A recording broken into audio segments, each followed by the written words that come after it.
GM fam, this is going to be a fun one perhaps, or it could be an unmitigated disaster. Going to try our first ever llama party. So if you can see my screen right here, I am in the Discord, and I'm popping into the voice channel. And it should be the case that anything I say within here is also being broadcast live to the world. This is a public Discord managed by some very capable admins in the form of Puffer Ops, Johnny167, SK Holmes. So we'll just hang out here and see if anyone else pops in. Looks like we are fully live on YouTube. GM Crypto Worm A says GM, so GM to everyone. Great to have you all here on this fantastic Friday morning. Perhaps the resumption of a bull market, or perhaps just a scam wick. Bit too early to say. At any rate, we are, for those of you who are joining and rolling in at the moment, we are trying a llama party. I always do these live streams and rely on people to drop questions in the comments to fuel the conversation. But I think it's way more fun if we all just kind of swarm, hang out. I've been meaning to do this for some time. It was Puffer, in fact, who came up with the idea of having one of these llama parties. And I was trying to get it going for several weeks, but I was fairly incompetent at audio setup. Fortunately, I was able to talk with Patrick Collins, who does all these amazing coding tutorials, which I highly recommend you check out. I'm a fan of the Brownie and the Viper tutorials I do, and I will gladly admit that they are a distant second place to the amazing work churned out by Patrick Collins. Anyway, he watched one of my videos and was like, bro, your content is solid, but you're never going to make it big unless you actually get a decent mic setup. So he hooked me up with a guy. Now you can see this gorgeous mic here sitting in shot. I have to say, the hour I spent, super well worth it. Came out amazing. Puffer asks, what time? Puffer, we are live. Voice 1. So let's see if we actually get Puffer in here, and if you can hear him, because it took me a lot to get this set up, and I'm not seeing the desktop audio necessarily coming through, so it may take a little bit of a tweak to get it going. Took quite a lot to get this set up. It's by no means intuitive, and yeah, I'm not seeing the desktop audio coming through, so we'll see. You'll all will have to say, oh, excellent. Puffer, how are you doing, sir? Can you say that again? You're the first guinea pig to test the audio here on your concept. In fact, this is your idea to do one of these llama parties and broadcast it live. I can hear you just fine. The question is if you're coming through on YouTube.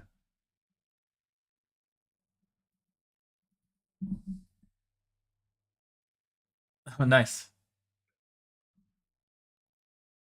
I'll take it. I'll take it. For those on YouTube, drop a comment in the chat if you're able to hear. Puffer is dangerously driving, speeding down the freeway at maybe 90 miles an hour. No hands-free device, giving us full attention to this. So he's risking his life and limb to come here live. All of you in the YouTube chat, are you able to hear Puffer?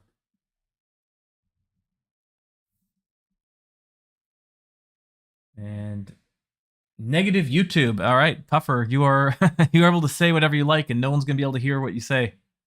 So feel free to let off all your all your most cancelable takes.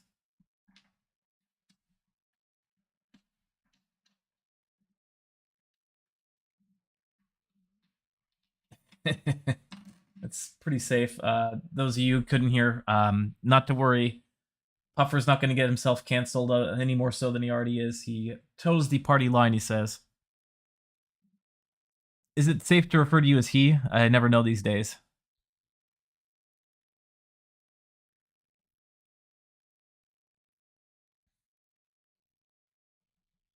Let's see. Okay, good to know. Good to know. Oh, excellent. Who's in? Who's joining here? Oh, it's EV Drive. Welcome, EV Drive. I will leave you two to chat for a second while I try and get. This was working earlier today, so let's see if I can figure out what I did wrong. I paid a princely $40 to get this all set up. So worth every penny, although at the moment having some issues. Put multi-output device, G-Hub, OBS, desktop audio.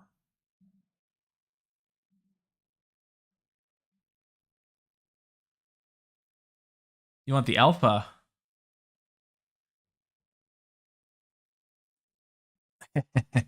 um, if I leak that, then I'm probably going to I'm probably not going to have much more alpha to deliver.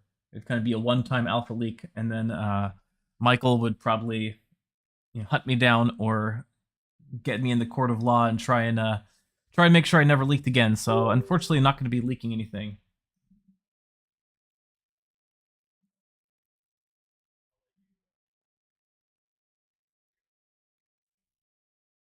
Let's see.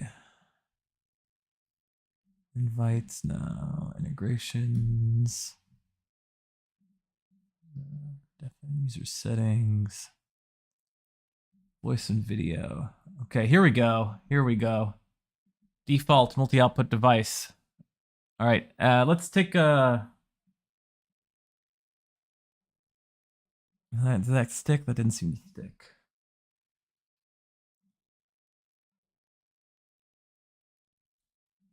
Right, could I get one of you to? No, EV drop. Puffer, it's on you. If you can take your hands off the wheel for a second, try and say something. Let's see if this time the YouTube audience can hear. Testing. I have candied pineapple in the vehicle and water. All right. Candied pineapple and water. YouTube, weigh in. Were you able to hear that? CryptoVerm a few minutes ago said we do not hear him. Still waiting on the latest. We good? Sorry. Nice. Sorry, it's dried mangoes, not dried mangoes. Okay, excellent. So we are live. We are officially doing a llama party. So let's hope that we can make this a huge success and have it be the first of several. So crv.USD alpha, the latest alpha I saw was leaked by Alunara. Alunara posted a screenshot of a chat with Michael, basically saying that there's a bunch of audits going on and he keeps finding like small rounding errors. Now, there's no particular alpha, but my particular hunch is that Michael said that he expected crv.USD before the end of the year. So I have to expect that he's planning on getting it out before the end of the year. We have, 2 months left. So my guess is he's going to rush something out, even if it's not ready in the next 2 months. It's probably close enough to ready that it's not going to be any like major like issues, but it might be a situation like Try Crypto where there's like some small fine tuning and everyone needs to migrate liquidity. But I think that he's going to be like feeling that deadline and trying to rush something out before the end of the year. So not financial advice, not any particular alpha, just my read on the psychology of things.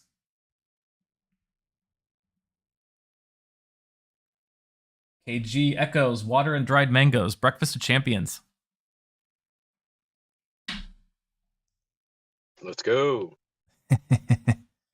So, for those of you just joining, Puffer is the inspiration behind this, in addition to being a rock star mod here at the Discord server, which is a lot of fun, and we're trying to figure out new ways to make it even more fun.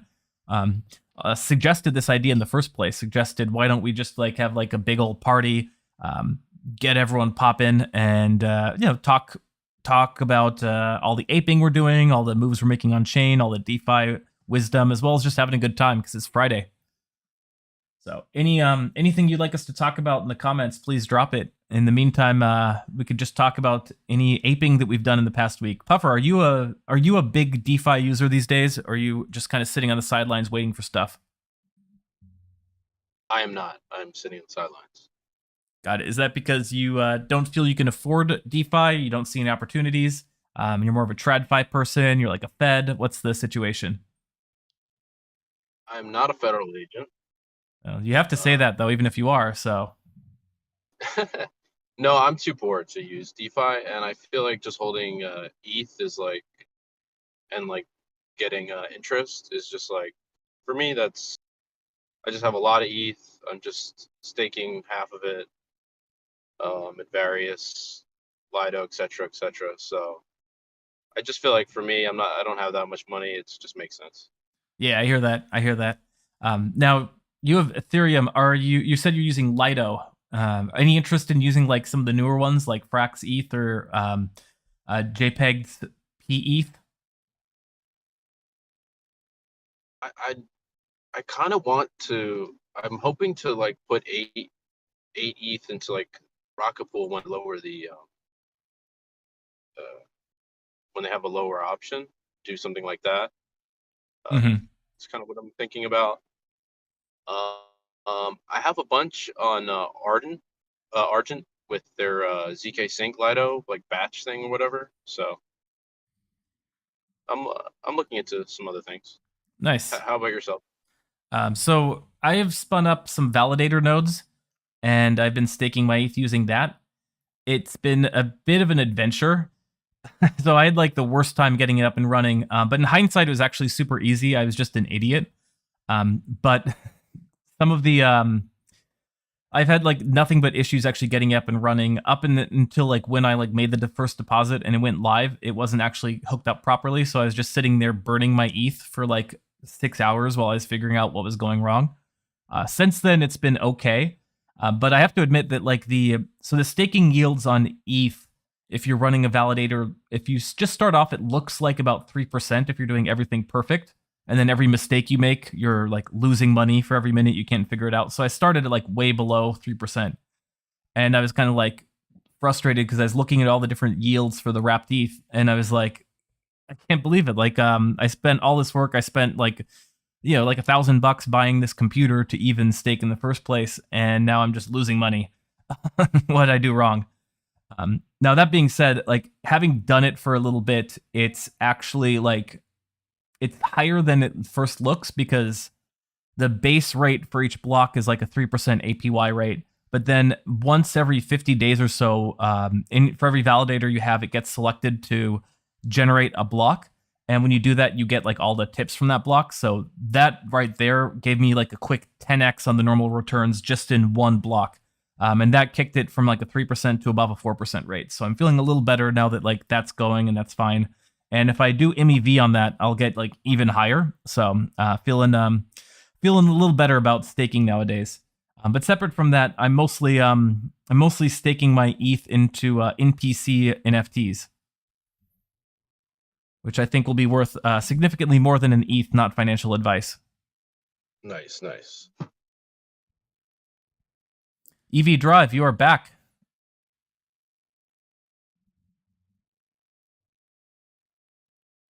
How do you feel about running Flashbot's MEV boost yourself? Yeah, that's a tough one because I'm based in the United States, and EV Drive is on and listening, but no mic, so we're not going to get hear from EV Drive. But we will hear from Puffer on Puffer's Drive, just no EV Drive. So the like team behind Flashbots, like they obviously hired lawyers and looked at the risks and said, all right, if we want to keep this ETH, we had better make sure that we like are hyper compliant and don't build blocks that have like prohibited transactions. My instinct is towards like let's keep Ethereum censorship resistant. So I'm considering running MEV in such a way that maximizes profit, whether or not like it's giving heed to these blocks. But I have to say, like, I haven't looked at the legal ramifications of doing so. So I'd like interested in reading some articles on if I like do this, if I'm going to go to prison or whatnot. So if anyone out there has any like legal knowledge of like U.S. obligations to do this, I'd just be curious to know like what did the Flashbots team read that made them decide to take this like super hardline, super draconian, like go way beyond what the law seemed to suggest stance, and get a sense of if that's like something that would apply to me or not.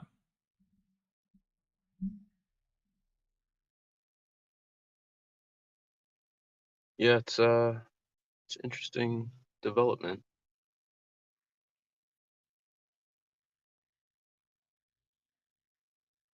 Let's see. Oh, Crypto Verm asks, where do you guys stake and are you LPing your staked ETH? A responds Lido, W Steph. ETH on Arbitrum, Balancer Beefy, Velodrome WSTETH ETH on OP Beefy, and Beethoven X RETH ETH on OP also Beefy. Circling FXS ETH for a plan, not sure though. And CryptoVerb, are the staking yields already live for L2 WSTETH? Yes, a couple of weeks maybe. So as usual, like I'm just like looking on Ethereum mainnet, but it looks like all the like real action is on Arbitrum and all the side chains, as it always tends to be.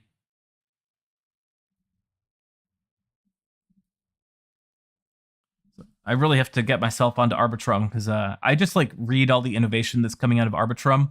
I like have used Arbitrum in like the limited capacity of like some month back I staked some DopeX, and then I looked several months later and I was like, oh, this vault is now no longer earning yield. You have to migrate, and I was like, yeah, of course. But yeah, I hear great things about Umami. I hear great things about GMX. I hear a ton of other amazing stuff coming out of Arbitrum and Optimism. So one of these days, I'm gonna like take the plunge and just like go full time on some of these side chains. I think ZK Sync's about to launch their full release ZK EVM in like 11 days or something too. Oh, nice. See, excited for that. Nice. I'm gonna have to get playing with that. Let's see. Edon Kihat Stern. Hello, sir. Didn't see you live for a while. Arbitrum is great in my opinion, sir. Yeah, Edon, why don't you pop into the voice chat? We are doing this live on Discord. So if you pop in the Discord, you can come on and tell everyone about all of your Arbitrum experience. A also adds that Lido is incentivizing more out of the gate, expecting Rocket Pool to start bribing more soon.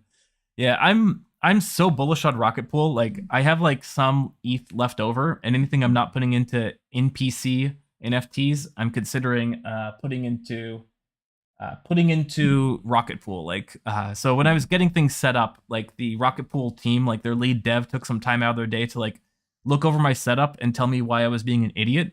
And he didn't have to do that because I wasn't even using Rocket Pool. They just really care about like the ecosystem and getting people running nodes successfully. They care about censorship resistance in a really strong way. So I have such respect for the Rocket Pool team. I was thinking about like trying to cobble together like a little extra ETH to run a Rocket Pool node, or just stake or purchase some Rocket Pool ETH with them. They're playing the really good game on top of everything, on top of all sorts of stuff. So it sounds like they are going to be bribing more soon. So that's interesting to see. Who do you all think is going to win? So frxETH claimed, Sam Kazemian claims that they have enough convex that they're going to be able to win the Staked ETH Wars. Now they have like fourfold more than pETH, which also went live, but pETH is like putting all their stash towards winning. So they're redirecting all their PUSD rewards towards pETH. And at the moment, they're getting like 80% yield. frxETH hasn't seen their gauge go live yet, but I have to imagine that between, like they still have plenty. They have fourfold more, so they could take 25% of it and catch up with pETH. But they also have to bribe all the Frax BP pools on there. So what do people think? Is frxETH, pETH, one of these others? Like who's going to win this like staking wars?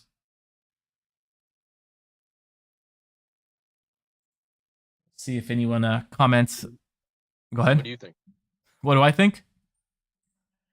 I think stETH has such a like early lead. I don't think anyone's overcoming them. Like stETH is like giving like about like 2-3% lighter rewards. Let me look that up. And it doesn't matter because they have such a huge lead that like they're already fine. As far as like who's going to generate the highest yield, I think that like of the newer staking options, they're going to kind of equilibrate pretty quickly. So I would put money on frxETH and pETH, like having high yields for a bit as they kind of like bootstrap liquidity. Oh, by the way, you can't trust the yield data for some of these on crv.exchange at the moment. There's a known bug there in terms of how some of the yields are displaying. So if you look on crv.exchange and you see cbETH generating 236%, that is not accurate. It's like, let me pop into crv.fi, the old UI, and see what they're saying. Want to share my... Oh, hey, DeFi Advisor. Welcome. Hello, sirs. How are you? Very good. How are you? I'm great. I'm great. I just saw you on Twitter and that you said that you're having a call on Discord. Oh, that's cool. You're doing it every Friday these days, more or less? We'll see. We'll see if it's like a success. Which so far I'd say it's been a quite a success. Like we've got a good crew. Puffer, whose idea it was, is here. So Puffer is driving, and he can only talk a little bit between his mango strips. But he's we've been talking a bit about some staked ETH. What's your thoughts? Like, who do you think is going to frxETH and JPEG'd pETH are joining the battle? Of course, we saw Coinbase ETH, Rocket Pool ETH, stETH, running your own solo staking node. What do you think is going to happen with all this? I'm excited about it. I think for me, the most interesting one at the moment is frxETH. Did Mm-hmm. you see the Flywheel pod episode with Chaim Salomon and Yoni Jamel and Chase Dev ENS? I haven't gotten to watch it yet. It's on my list for watching today, though. I definitely enjoyed watching it, and it was for me personally the explanation, the clearest explanation of what are some of the benefits of frxETH.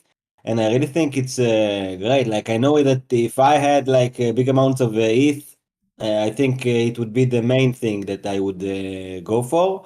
And like splitting the amount of frxETH between, putting it into the LP and between staking it as SFRX ETH. So it's definitely, I think it's going to get a lot of traction and it's going to be like a very safe place for people to put their ETH. And I'm very curious about what's going to happen with the JPEG'd ETH, the pETH, because it seems more complex to me. Maybe I don't get everything that's going on there, but they're talking about real high yields, definitely. Yeah, so my understanding of JPEG pETH is that what they're doing is they're basically taking their entire convex stash, and they've been using it to bribe previously the PUSD pool, and that was generating like really good rewards. The only source of PUSD that existed was both the curve pool, or you could mint PUSD by lending out your like prime blue chip NFTs. So if you had a Bored Ape, if you had a Ether Rock, you could lend it to them and get a pretty good interest rate on that, and like relative to some of the other newer like NFT lending platforms. And once you had your PUSD, the only like you could deposit to the pool at a imbalance, but it was in your favor. So you get like a 7% bonus for for aping into the pool using PUSD. And my understanding is they're using the same method for pETH. So you can mint pETH and you can deposit into the pool at a discount. And they're also, because they're like putting their entire rewards behind it. Let's see, they are currently generating 82% yield, and it is like super heavily imbalanced. So if you were to deposit, That's insane. yeah, 82% on your ETH. That's what it actually means for you. I mean, sky high yields have a way of coming down, right? Like at the For moment, sure, but I mean only for the current pace. The current pace is of 82% a year on your ETH. yes, That's in insane. terms of curve rewards. So that's crazy. And to deposit in the pool using pETH, you're getting a 6% bonus because the pool's like intentionally imbalanced in favor. So they're doing some big stuff, and they're definitely playing to win here. But to your point, if you look at the DAO CVX to see like how much convex they have to throw at this, Frax has 19% of the entire convex stake, which is a full 4 percentage points higher than the second closest with Badger.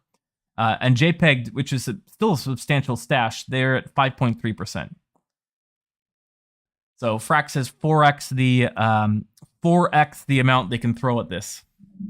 Now, Frax has to use that, of course, to bribe all the other Frax BP pools, which are themselves generating substantial yield. So but they may be a bit blurred. So I'm kind of curious. I'm going to be listening for that when I listen to the Flywheel podcast. and see what exactly they're doing and how they're planning on winning that. I know that the one of the episodes before that with guys called Jack Cordry, I don't know exactly his name, but he's like the main dev working by Frax on frxETH. It's one or two episodes before that episode I told you about on the Flywheel Pod. It was also great. So if you want to really get dive into frxETH, it will be a great place to start if you haven't watched it already. Absolutely. Yeah. The Flywheel podcast just continually nails it out of the park. They are such a smart team, and they've really They got set something their great name going. up also. They, I remember a while back they got funded by Frax, and ever since the volume of content they're creating is much bigger, and they're also using a lot of the, like you create a great episode, but now you can start cut it into clips and shorts and whatever. And I think they're doing it wisely these past few months, and you can see they're growing, and I think they're picking up, and they will seriously grow from it. And just like they told me a while back, they really want to create content which is for intermediate and advanced users. They don't really want to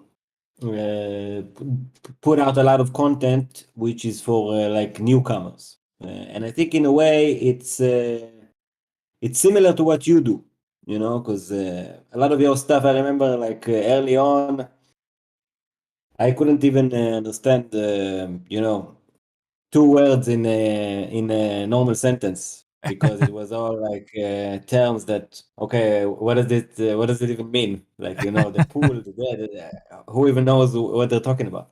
That's so But funny to for sure, That's so amazing to hear uh, that, because I always consider myself like the left end of the bell curve in the space.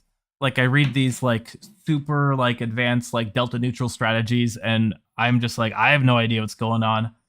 So I always approach this as like, I'm the dumbest person in the room. Let me try and just like figure this out. So if there's people that I'm too advanced for, then I guess maybe we are really early. so, no worries for you. I'm now the left curve of the room. I wouldn't say that. You do amazing work. You can feel comfortable. You do some amazing work on Twitter. So let me ask all the people here. There's been some proposals about Try Crypto on the Gov forum that I was thinking of covering this week, but there weren't like a ton of replies to them. One person was suggesting that we deploy a new Try Crypto pool, but this one would be WBTC, WETH, and instead of Tether with the Frax base pool. And then the other was just suggesting, and this was through Paladin, but suggesting that we take 250,000 curve from the DAO's vested CRV allocation, and using this to grow Try Crypto volume. Any thoughts on what we should do with Try Crypto? The points here being that like Try Crypto is like, as Paladin points out, it's like about 20% of the trading activity on Curve. So it really is like this warhorse, because it's so cheap and like generally gives better quotes than other pools, and it's got fairly high TVL. So given the amount of like Bitcoin, Ethereum, and dollars in there, which are like the most common pairs that you would need to trade with, like it ends up getting picked up very frequently by like 1inch and all these other exchange aggregators. And Paladin says like, hey, let's just make this bigger. Frax is saying, hey, let's relaunch this, but with Frax. Anyone have any thoughts about what we should do with Try Crypto? Is this even a thing? Should we just leave it as is?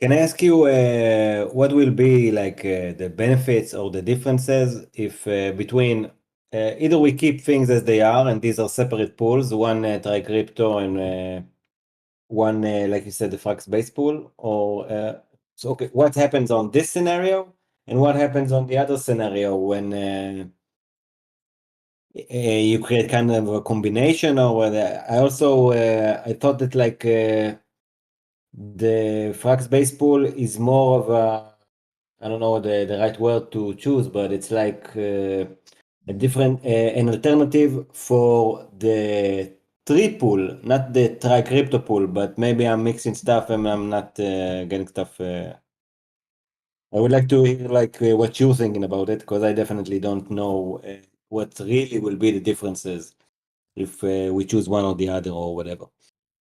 Yeah. So the only thing I can feel qualified to comment on would be the engineering perspective, which is that I know that when they were trying to release Try Crypto at the beginning, they were considering doing instead of Tether, they were considering having it be 3curve, and instead of having wrapped BTC, they're considering the SBTC pool, which contains WBTC, SBTC, which is synthetics BTC, and Ren BTC, which would mean that within that pool natively, it would have kind of two different underlying tokens that you could move between in terms of like unwrapping your Bitcoin into any of those 3 Bitcoin options, unwrapping your dollars into any of those dollar options. No one's yet launched a similar like try ETH pool. But anyway, this plan was scrapped because it was considered to be too gas expensive. So first of all, like Try Crypto just like sort of barely fits on the blockchain because it's got so much math in it. Fiddy is working on a optimized Try Crypto, so my guess is the next Try Crypto to launch is going to be like more gas optimized. But the problem with taking the Try Crypto and like adding these like different base pairs is like it would be like super gas prohibitive in some cases, especially. This was more when like it's tough to remember, but like 6 months, a year ago, Ethereum was like near $5,000, so it costs like 3-4 times what it is now. Gas fees were like 5 times higher, so like trades were like a substantial amount and sort of only accessible to whales. It might be better now, so now you might be able to afford it, but I think like my hunch continues to be at some point like Ethereum will be more expensive, gas will probably be higher, and it will be tough to like afford all these different options. But if you're talking about just doing it with, instead of like kind of all these different unwrapping options, if you're talking about just the Frax base pool, like maybe it's not super expensive. Now, I don't think that it makes a ton of sense to do this just yet because, like, obviously, like Frax is an interest in Frax base pool being part of this because they get much more like trading volume and much more utility for Frax. Obviously, like Paladin is interested in using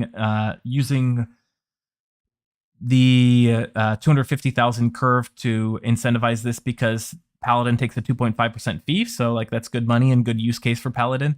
So given that all these like are acting in their self-interest, I think Curve can look in its self-interest and say, well, why don't we wait and see what Curve USD looks like? And maybe Curve's going to want to launch with a new Try Crypto with Curve USD instead of Tether. That's just would be my like selfish take. I didn't even remember that at the moment. So true, I think it will be like it's like everything is kind of on hold until we realize what Curve USD is gonna do and how it's gonna be perceived in the market. That's true. Although I will say that like enough has been leaked out about it publicly that we have a good sense of what it's going to look like. So I don't think we I think that we kind of get the broad contours of what's going to look like. Amon is in the chat. Amon, I don't know why you're in the chat and not here in the Discord hanging out with us and chatting live, but it's good to hear from you, man. Amon says maybe Maker should start bribing on 3curve. Yeah, Maker's got some big plans. So Maker is like they're busy going like and super tied up with their like plan to start custodying treasury bills, which is this sort of like I'll call it convoluted plan of becoming like more centralized before they become like less centralized. So we'll see how it goes. Like it's kind of reminds me of those like people who are like, I'm going to take down the system from within. And then they get corrupted by the system. And they're like, what happened to you? You changed, man.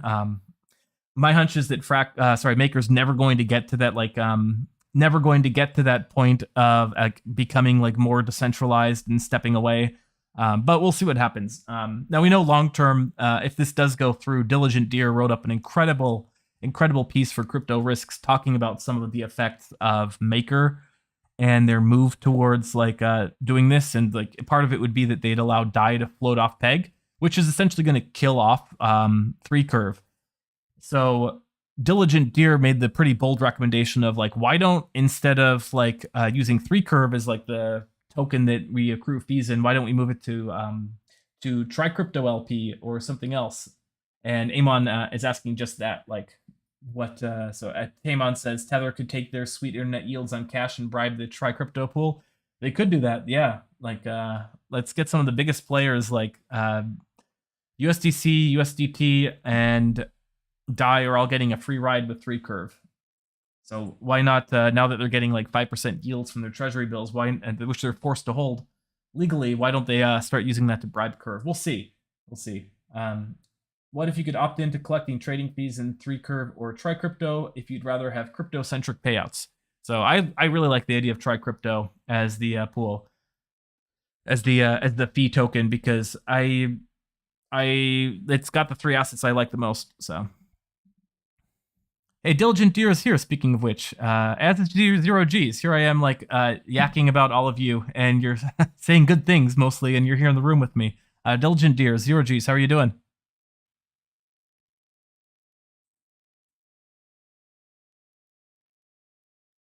Not chatting, but that's, it's... Maybe don't want to voice docs. You know?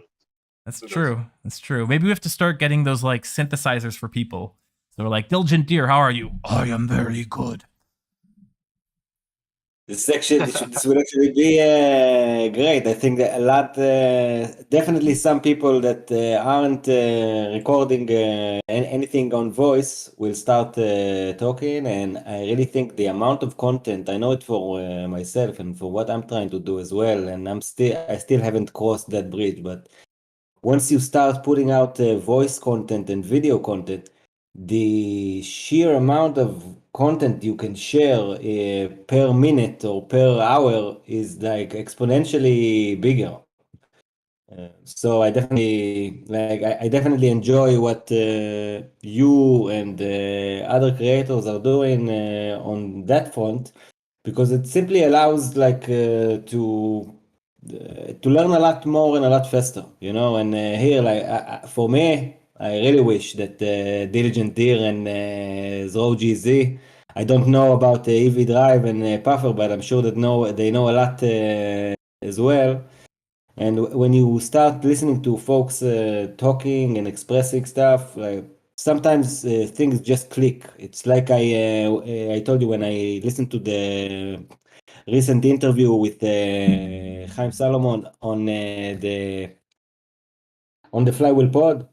It was much easier for someone like me to understand. Okay, that's what frxETH is all about. That's the point. And you know, and once you hear it like that, you go like, okay, that's great. That's a good idea. Like, good. So I definitely hope that educated folks like Diligent Deal, OGZ, yourself, the more content you put out, I think it helps folks like me that, you know, we know stuff and we're definitely interested. But there are so many concepts when you dive into this industry that the vast majority of people, they don't know. Like people around me, they think like, oh, you know everything about crypto. And to me, looking at the crypto scene, man, I don't know anything. Look at what these people write. Look at something that Diligent Deer is writing. It's like this is a PhD document. You know, it's like who can even read it? Oh, it's brilliant. Like if I'm stunned by it. I'm stunned by it. So when people like that go online and live and whatever, and they just simply explain to you, yeah, this is this and this and that, and that's how you do the. It really, I think it creates an effect that okay, someone like me can all of a sudden get like the simplest concepts of an issue, and then we can transfer them on. To other people's, that some of them are going to get interested and excited and going to be able to reach the levels of you guys, which are for me like you're brilliant. I don't even know how you know what you know. for my sake, I just like I'm not very smart, but I've been like getting stuff wrong long enough, and people keep nudging me towards what's correct, that I think I'm kind of getting close to it. So you're asking if you're not sure if the others are pretty smart. Like I can definitely vouch for Diligent Deer. Like you're pointing out, like his article was or her article was like fantastic and like yeah, like definitely like if they were being published by like McKinsey, they'd be charging 7, maybe 8 figures for those kind of reports. And instead, like we're just dropping this alpha for free online because I think we all know that like the long-term potential of space is much bigger. Zero G's also super brilliant and last I'd heard, just got like a new gig, so hopefully Zero G's will unmute and be able to talk a bit about it. But just to vouch for Zero G's intelligence, a while back I was like trying to put together this like wrapped convex one pager, and I was starting to fill it out, and like this is like partly an exercise for me because there's like so much smart stuff going on with like Clev, CVX,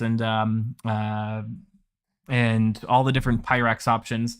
And I was like starting to fill out the spreadsheet, and I was like, oh my gosh, this is like going to be days, maybe weeks of like reading through all the documentation and trying to figure it out. So I just like ask Zero G's because I know that he's like very smart. And he comes back within like a few minutes and like has basically filled out the entire spreadsheet from memory on all the different options, how they all relate to each other, all their mechanics. And he even starts like diving in the discords to like start chatting with Sammy and like Badger team and Aladdin team about like all the all the missing pieces. And it's like, yeah, like absolutely brilliant. So I don't know if Zero G's is going to be talking in here, but maybe if I keep embarrassing everyone in here, everyone's going to write some stuff on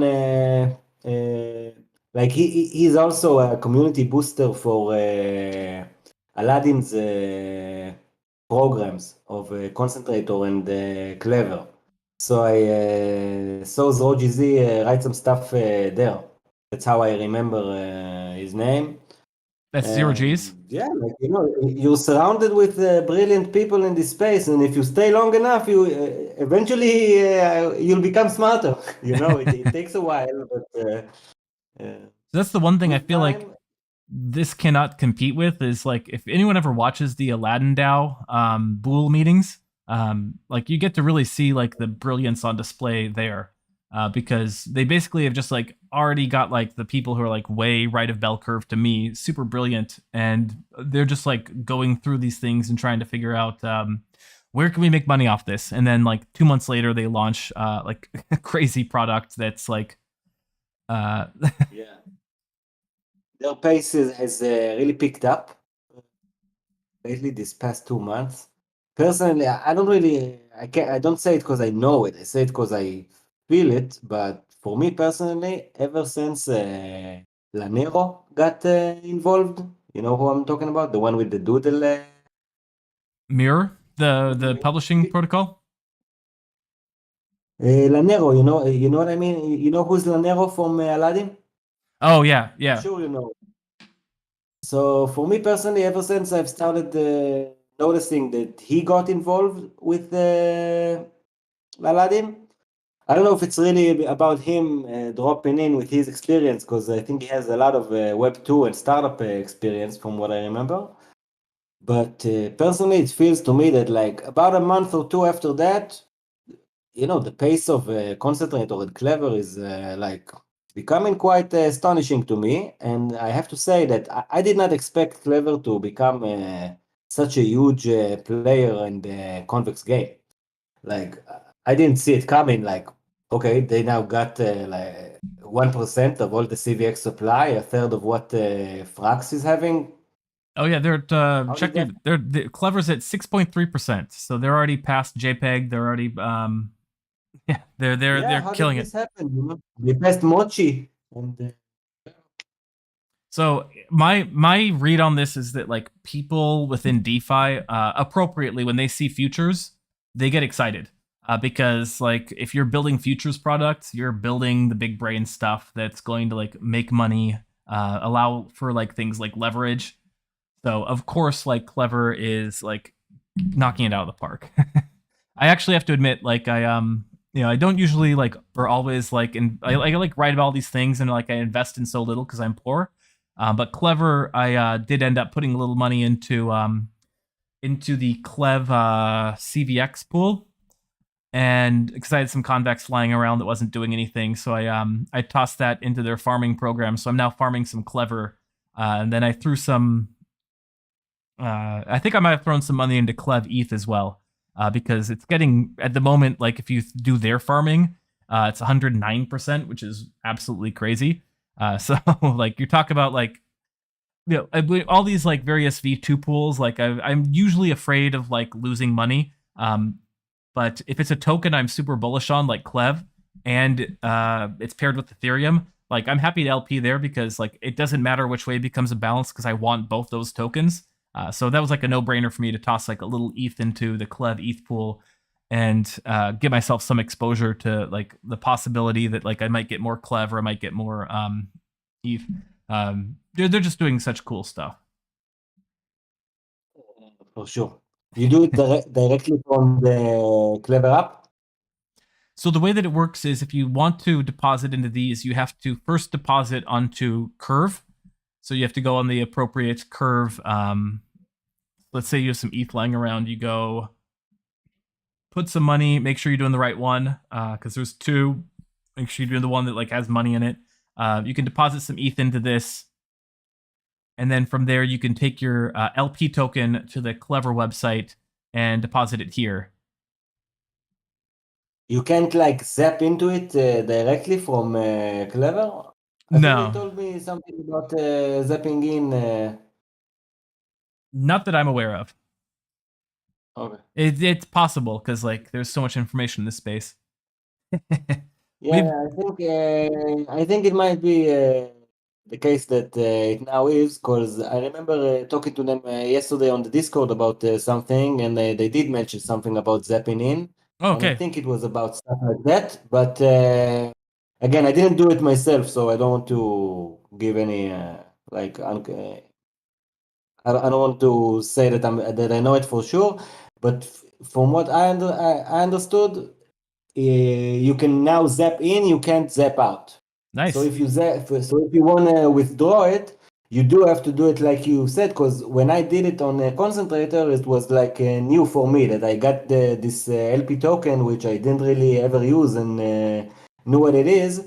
And then I had to go to the Curve website interface and switch it there back to my, it was with STETH and ETH. Like I wanted my ETH back. You know, I needed some ETH back. Got it. Yeah. But Yeah. I really like the products, and I think they do create some nice discussions. I also listened to one of their Twitter Spaces yesterday with Huberb, I think his name is, from Staked DAO. Did you listen to it? No, that's also my to listen list for the day. I have trouble writing and listening at the same time, so I don't get to listen to stuff till the weekends usually. Because weekends I kind of take a break from writing about crypto stuff and consume more crypto content. Yeah, man, you put out I don't know how you do it as well. Like you know, you say you're a left curve. You got a long way to go if you want to be a left curve like many of us. Hello, Buffer. Come on. Humble guy. Yeah, he's so humble, man. But I don't know. I can't even find the time to read everything Cap is writing. So seeing him say that he feels something similar to what I'm experiencing, that like, oh my God, everyone is so smart. What am I even gonna do? Oh, it's imposter syndrome. Yeah, well, I think so. It's weird that you know, it has so many different levels to this imposter game. You know, it's like, okay, I don't know, like a pinch of what this guy knows, but you know, you have to get by with what you have and be able to learn and pick it up for a bit. But seeing how folks like you put out so much written content, and you know, also, for example, I also put out content lately, but which is very good stuff. Thank you very much. But what I mainly do is I just try to aggregate, curate a lot of what folks like you are doing. Like, I don't know how either of you does what they actually do. How do they know so much about something? But I do know that for sure, many people out there will find it interesting and can really be educated by it. So for me, it was like watching folks like you and Chaim Salomon and others put out so much content, it really influenced my decision to, okay, if I want to do something in this space for the foreseeable future, the best thing I can do media-wise is to simply share others' work. Because, you know, the Diligent Deer, for example, he writes this essay, you know, this novel essay, or how do you call it, and how many reads does it get? You know, how many eyes are looking at it? So even if you get a few more people to look at it, and if some of them are as smart as you guys, maybe something can start moving on from there. Well, you know, there's only like 5 people in this whole space, and I think they're all in the room with us right now. But no, I mean, seriously, it is like a super small space. So like, if you wanted, like, if anyone here like was, instead of writing about DeFi, was like doing podcasts about like, watch us playing the latest video game, they'd probably have like 1,000 times the followers, you know, quickly monetized by YouTube and all that stuff. But I think that like all of us are kind of here because we're making this bet on the entire space becoming very big. And as it becomes big, like it needs people like us because there's more protocols launching than any like one person could keep in touch with. Like if CoinDesk or Bloomberg or something decided to start a DeFi desk, they couldn't actually cover this long tail of stuff emerging because there's so much emerging so fast. So it really has to be done in this kind of decentralized sort of open source manner. So it really is incumbent on all of us to step it up and just like throw stuff out there, and we'll get a lot of it wrong. But I think we'll like all aggregate to each other and be able to hopefully hang out and have some parties like this. So I pulled up the Diligent Deer article that you were talking about because it was a killer one. And all right, we got this funny situation where there's more people sitting in the Discord and not talking than we actually have watching the YouTube stream, which is so funny. But hopefully we'll get some people on the YouTube stream and people who can't like make it now, leaving some comments about like what we can do to make this a big hit for the next one. I probably have got like 10 minutes before I have to bounce. I have big plans for the day. Oh yeah? Well, that's good. More so than usual. I'm meeting up in person with the lead dev of Viper. He lives fairly close by, so we actually hang out pretty frequently. And this is like super like more social than I ever am because I am by and large like just sit in my room and read about DeFi all the time. But anyone who is watching, any like questions or topics you'd like us to cover for these last couple minutes here? Or do we have any of the people who are muted who want to speak up and say something?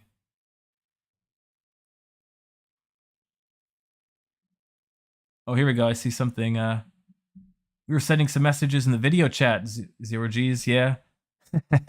Diligent Deer, I also don't know a lot of things. I felt so bad for Diligent Deer because Diligent Deer wrote the crypto risks team report on MakerDAO, suggesting that, you know, basically Curve move away from DAI.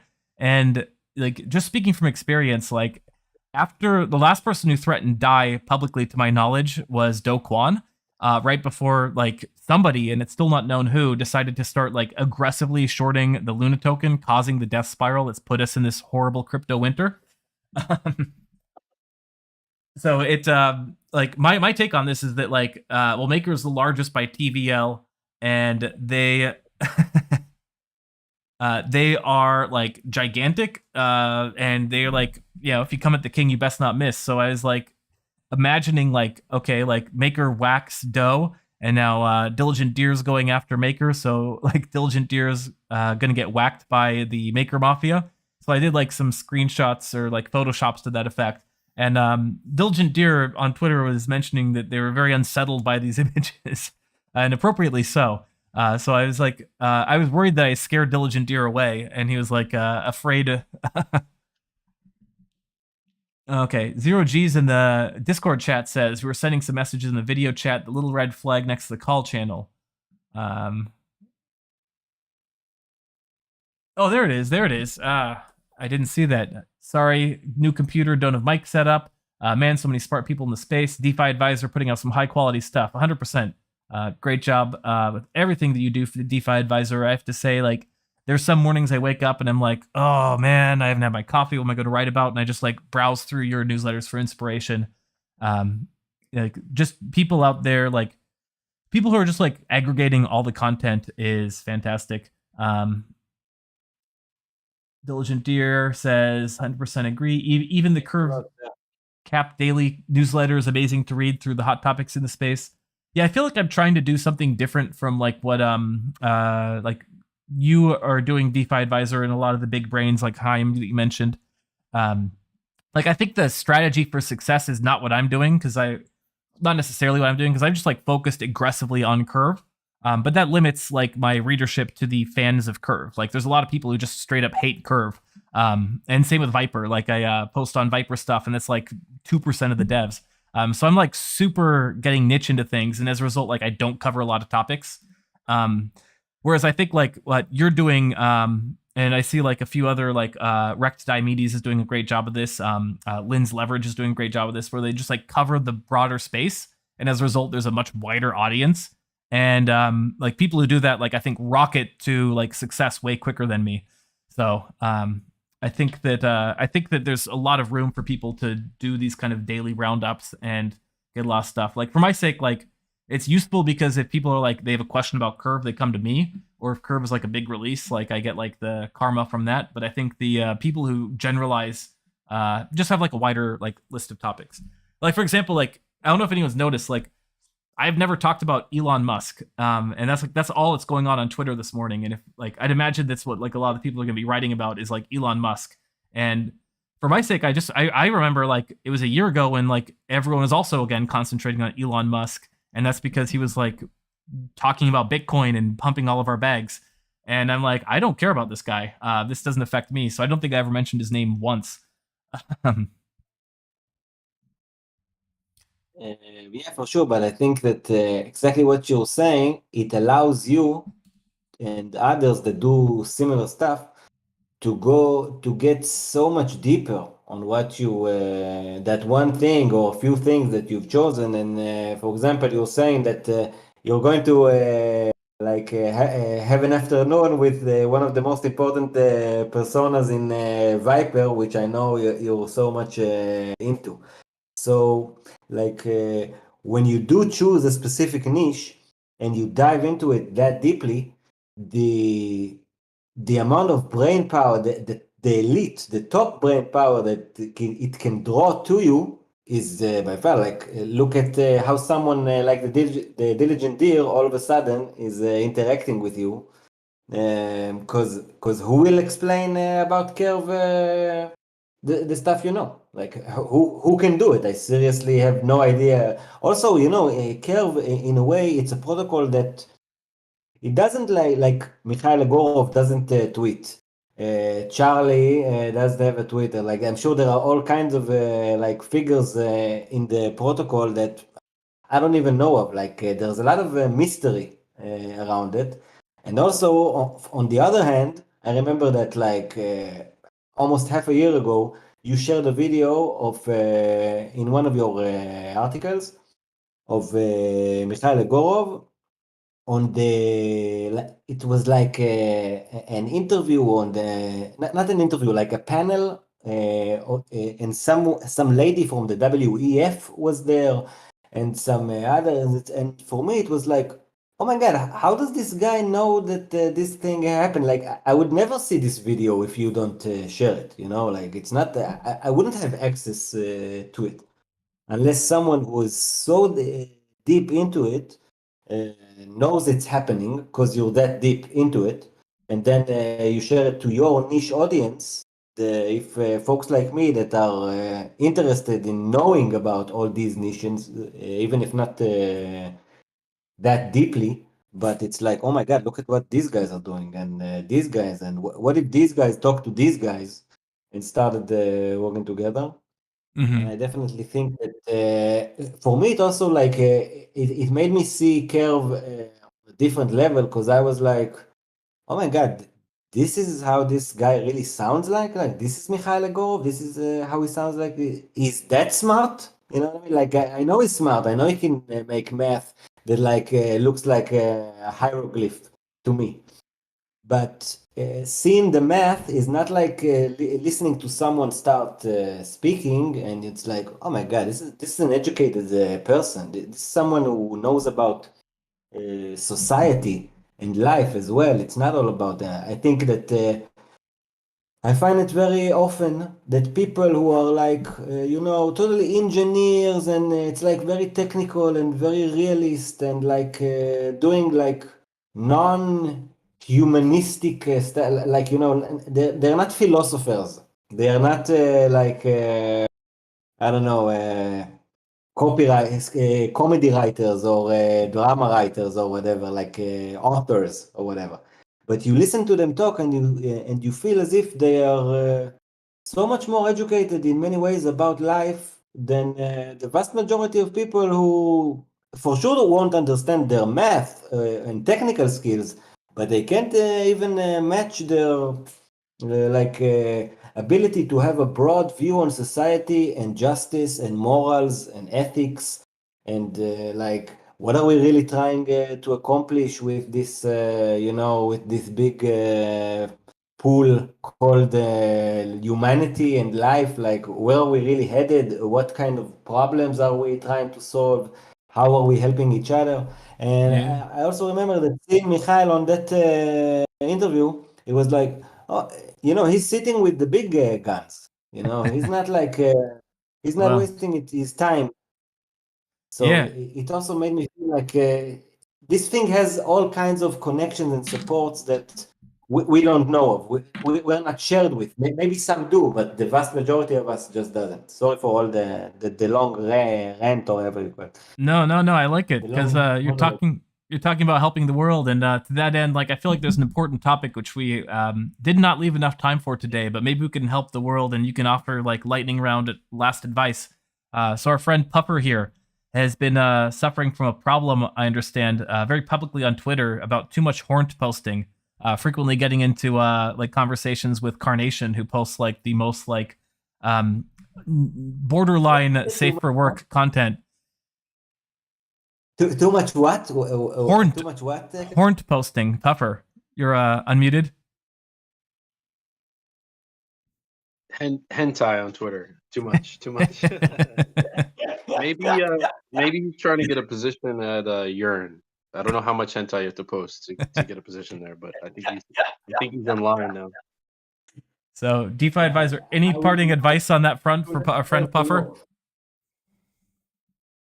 I'm too left scared to know how much hentai does it take to enter these cycles. Way above my league. All right, we'll have to kick that till next week then. So everyone be thinking of solutions in the meantime. Friends, this has been a blast. I had a lot of fun doing this. I don't know if this is like the viewers think this is a compelling or useful format. Want us to keep going. So anyone who couldn't make it live, feel free to drop in the comments like your questions, your thoughts, just your feedback on this, because like just kind of piggybacking on what DeFi Advisor is saying, like the best thing about this is like just getting feedback from people, because without feedback, like I have no way of gauging what's going on. So let's keep the feedback coming. Let's keep everything going, and we'll catch all of you next time. Nice seeing you. Really nice seeing you all here. Really, really, thank you for all you do for this space and the education you provide. It's it's amazing that it even exists. Like it's exactly like you told about the digital engineer. You say he would have gotten 7 or 8 figures for something like that. Yeah, I think you would get some stuff like that as well. But I think the impact of what you're doing and the effect you have on so many people and their future, even if it's going to take longer, like I think you're doing like amazing and extremely important work, and I truly thank you for it. You are an inspiration for many, I'm sure. Maybe I'm just the one like saying it at the moment, but like I'm sure hundreds, if not thousands, of people are inspired, but by what you do. I'll stick around long enough. I'm sure I'll piss you off eventually. All right, everyone, take care, friends. Everyone.